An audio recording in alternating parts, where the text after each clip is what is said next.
Todo mundo falando aí do filme Não Olhe Para Cima, Don't Look Up. Fizeram uma tradução literal do inglês. Eu quero fazer aqui uma apresentação de 5 críticas que esse filme faz. E no final eu quero mostrar que 3 críticas que o filme faz não correspondem absolutamente à realidade. Para mim o filme pisa na bola muito feio e errou bem de longe o gol. No final eu vou ler aqui para você um trecho desse livro. Esse livro é uma coletânea de artigos aqui do Pondé, um trecho de um artigo que ele escreveu em 2008 na Folha. E já vou te avisar aqui, tem spoiler, tá bom? Então se você não assistiu o filme, não assista esse vídeo. Mas se você já assistiu ou quer saber do que se trata, continue aqui com a gente. Bem, o filme trata aqui de uma estudante de astronomia que descobre que um cometa está vindo destruir a Terra. Essa estudante, a Jennifer Lawrence, ela é aluna do astrônomo que ali é o Leonardo DiCaprio. Leonardo DiCaprio, para mim, baita de um ator. E esse impacto vai destruir a Terra, não tem jeito. Ele equivale a 1 bilhão de bombas de Hiroshima. Mas quais são as críticas? Vamos lá, as que eu selecionei. Se você assistiu o filme, pode ser que você enxergue outras mais ou menos, enfim. Primeira crítica, o filme fala da futilidade do mundo atual. Tem um momento em que ele, o cientista, e ela, a aluna dele que descobre o cometa, eles vão a um programa de TV falar do assunto, tá? O que acontece ali? Ali acontece o seguinte, antes deles entrarem, o filme mostra ali aquela preocupação de televisão, deles estarem todos bonitinhos, aparecerem, né, com aparência legal. E o filme mostra também, antes deles anunciarem o fim do mundo, eles colocaram ali primeiro uma influencer que terminou um relacionamento. E isso tá bombando na internet. Então o filme faz uma crítica ali às futilidades. Tudo dramatizado. E também ali uma preocupação com o engajamento nas mídias sociais. Que é meio que um vício que nós temos hoje. O que as mídias sociais estão dizendo? Todo mundo se preocupa com isso. Segunda crítica que o filme faz é de não levar as coisas sérias a sério. Quando eles estão ali no programa avisando que o mundo vai ser destruído, o apresentador brinca, né? Ele tem um jeito ali de brincar com tudo e tal. E ele diz que é preciso amenizar as notícias ruins. Nesse primeiro momento, ninguém parece levar a informação a sério. A estudante que descobriu que o mundo vai acabar, ela surta, ali ao vivo, e isso se torna meme de mídia social. Aí também tem uma outra crítica, tudo vira meme, a gente não leva nada a sério, é uma crítica a eles lá, e isso também pode servir para nós. Ponto 3, o filme fala de políticos interesseiros. Político interesseiro é quase uma redundância, né? Geralmente político é interesseiro. O que acontece? Quando eles descobrem que o mundo vai acabar, eles são chamados ali a Washington para falar com a presidente dos Estados Unidos, que é a Meryl Streep, né? que é uma atriz excepcional. E na reunião acontece uma cena engraçada, mas aí é um ponto crítico. Ele diz que a chance do meteoro atingir o planeta Terra e acabar com tudo é de 100%, 99, alguma coisa. Aí a presidente diz assim, ó, vamos reduzir isso aí para 70% e vamos continuar a conversa. Quer dizer, ela tá pensando ali no lado político, ela não quer pânico. E ela não pensa no fim do mundo, ela não pensa na gravidade da informação, ela pensa nas eleições. Olha, isso daí a gente não pode dizer antes das eleições. Então ela teme que a divulgação da notícia do fim do mundo prejudique a reeleição dela. E ali a presidente é uma figura meio caricata, parece uma pessoa meio banal, fútil, que não entende bem das coisas, mas mantém ali uma aparência para se manter no poder. Se preocupa muito com o que a mídia diz dela e assim por diante. Quarta crítica, eu vou chegar na quinta, e a quinta é a crítica central do filme. A quarta crítica é a ganância do capitalismo, né? O capitalismo mau, como se a Netflix não fosse capitalista. O que acontece? No começo, em que eles dizem que o mundo vai receber o choque e vai ser destruído, a mídia não levou muito a sério, o governo não estava levando muito a sério. Só que chega um momento em que eles percebem que o negócio é real E um cara do ramo de tecnologia, eles percebem ali que aquele cometa tem substâncias muito valiosas. Então, em vez dos cientistas trabalharem para fazer o cometa desviar, eles querem destruir o cometa em várias partes, para ele vir à Terra, cair em partes diferentes, e eles explorarem aquela riqueza. E aí começa a discussão de quem vai poder participar da riqueza, quais países vão ter, quais países não vão ter, enfim. E aí entra um segundo momento, que é o conflito ético do cientista, que é o Leonardo DiCaprio. Ele está interessado na ciência, mas chega um momento que ele ajuda ali o governo na propaganda. Ele é um cara ético, ele tem a sua mulher, mas chega um momento que ele começa a sair ali com a apresentadora do programa. Então ele fica ali numa fronteira, né? Ele é um ser humano normal, ele tem as suas virtudes e defeitos. Só que chega um momento em que ele surta. Ele tá ali com o governo, tá tentando trabalhar com o governo, mas ele surta também, igual a aluna dele, porque o governo tá manipulando as coisas, tá falsificando, tá mentindo. Mas enfim, aqui tem uma crítica ao suposto capitalista mauzão, que em vez de salvar o mundo, tá pensando só no seu próprio bolso. E a crítica central do filme é ao negacionismo da ciência. Lembrando, gente, eu li em algumas fontes que o roteiro do filme foi feito antes da pandemia da Covid-19. Então provavelmente seria uma crítica a outro tipo de negacionismo, não o negacionismo da pandemia. Tem um momento em que o cometa ele começa a aparecer visivelmente no céu. Pequenininho, mas dá para ver.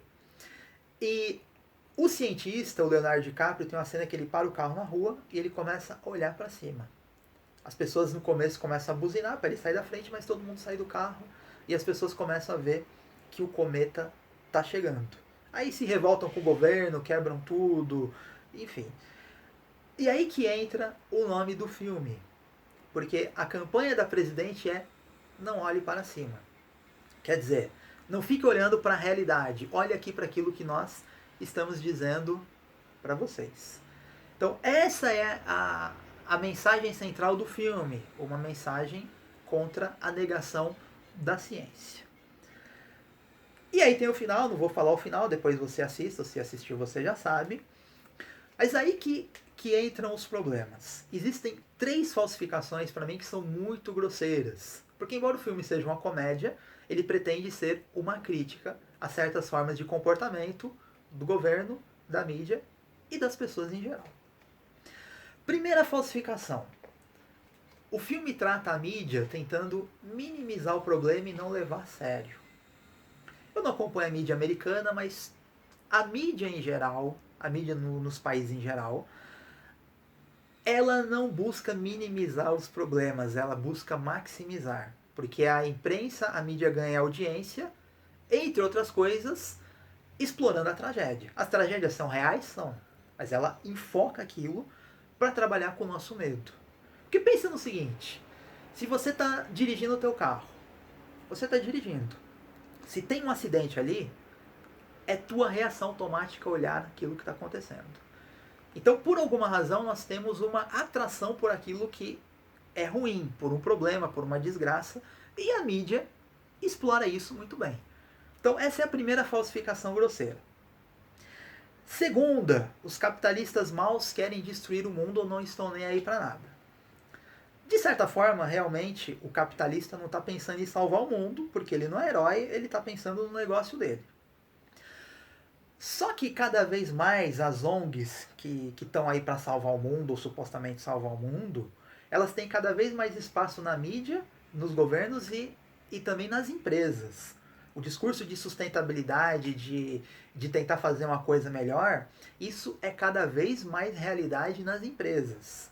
Ah, é porque elas são boazinhas? Não é porque elas são boazinhas, mas é uma realidade. Então, as empresas trabalham muito com isso. Por mais que haja poluição, haja sim muito lixo sendo produzido, mas existe uma tentativa, existe um espaço dessas ONGs cada vez mais dentro das empresas.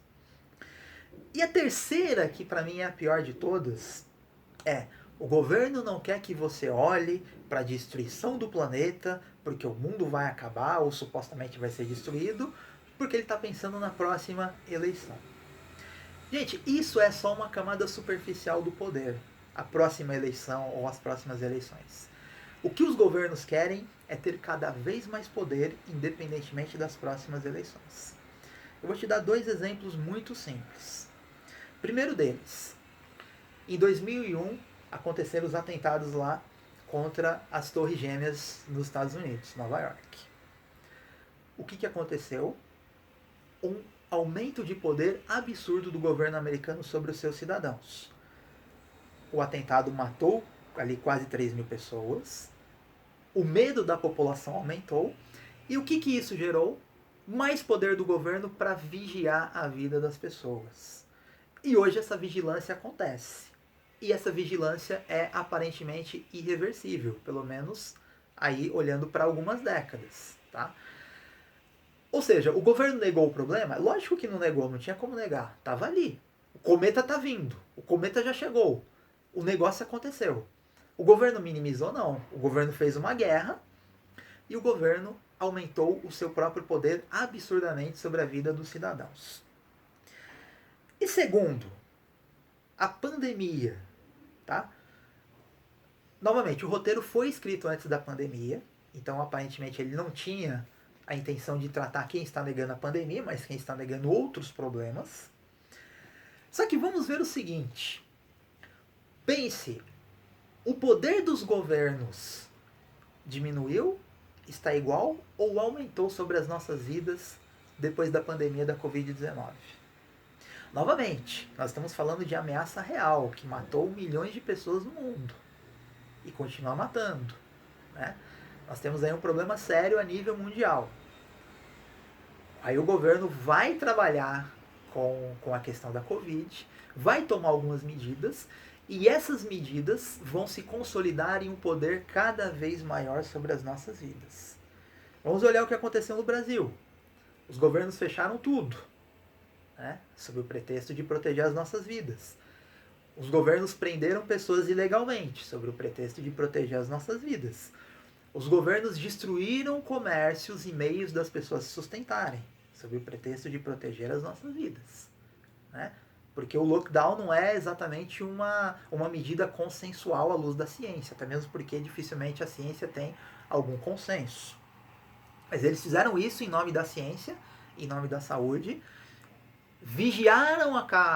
nos vigiaram de maneira ilegal, até utilizando informações cedidas pelas operadoras de celular para saber onde você estava, e isso se tornou praticamente, pelo menos no curto e médio prazo, irreversível. E eles fizeram isso para te proteger, em nome da saúde, impediram você de ir e vir, mas eles tanto, aí vai a minha crítica para a imprensa e para governos, tá? Governos em geral, eles impediram você de ir e vir, mas eles continuaram indo e vindo. Eles impediram você de trabalhar, mas eles, jornalistas e governos, continuaram trabalhando. Eles impediram você de ter o seu sustento, mas eles continuaram tendo o deles, porque ninguém é de ferro. E aí eu deixo também uma pergunta para Netflix. Netflix, vocês criticando aí o capitalismo mauzão, vocês também não estão lucrando com isso? E eu vou ler aqui, para finalizar, o texto do Pondé. 2008, isso daqui ele escreveu na Folha de São Paulo. Cientistas cogitam, ele viu isso daqui referente à Organização Mundial de Saúde, uma lei que obrigaria toda pessoa acima de 15 anos a fazer todo ano exame de HIV. Já vejo o documento do HIV zero, entre aspas, com validade de 1 ano, sem o qual você não tira passaporte, não saca dinheiro, não faz seguro-saúde, não casa, não herda. Por que não fazer o mesmo com doenças genéticas e diabetes? As empresas adorariam, entre aspas, administrar a qualidade da saúde de seus funcionários. Quer dizer, usando perigos reais, usando ameaças reais à nossa vida, à nossa saúde, os governos cada vez mais querem ter poder sobre as nossas vidas. E se você acredita que os governos querem isso porque eles se preocupam com a tua saúde, você precisa simplesmente crescer um pouquinho, porque ninguém que tenha mais de 15 anos de idade mental acredita que governos querem de fato o nosso bem. eles querem aumentar o seu próprio poder, e é isso que eles fazem ao longo da história. Um abraço.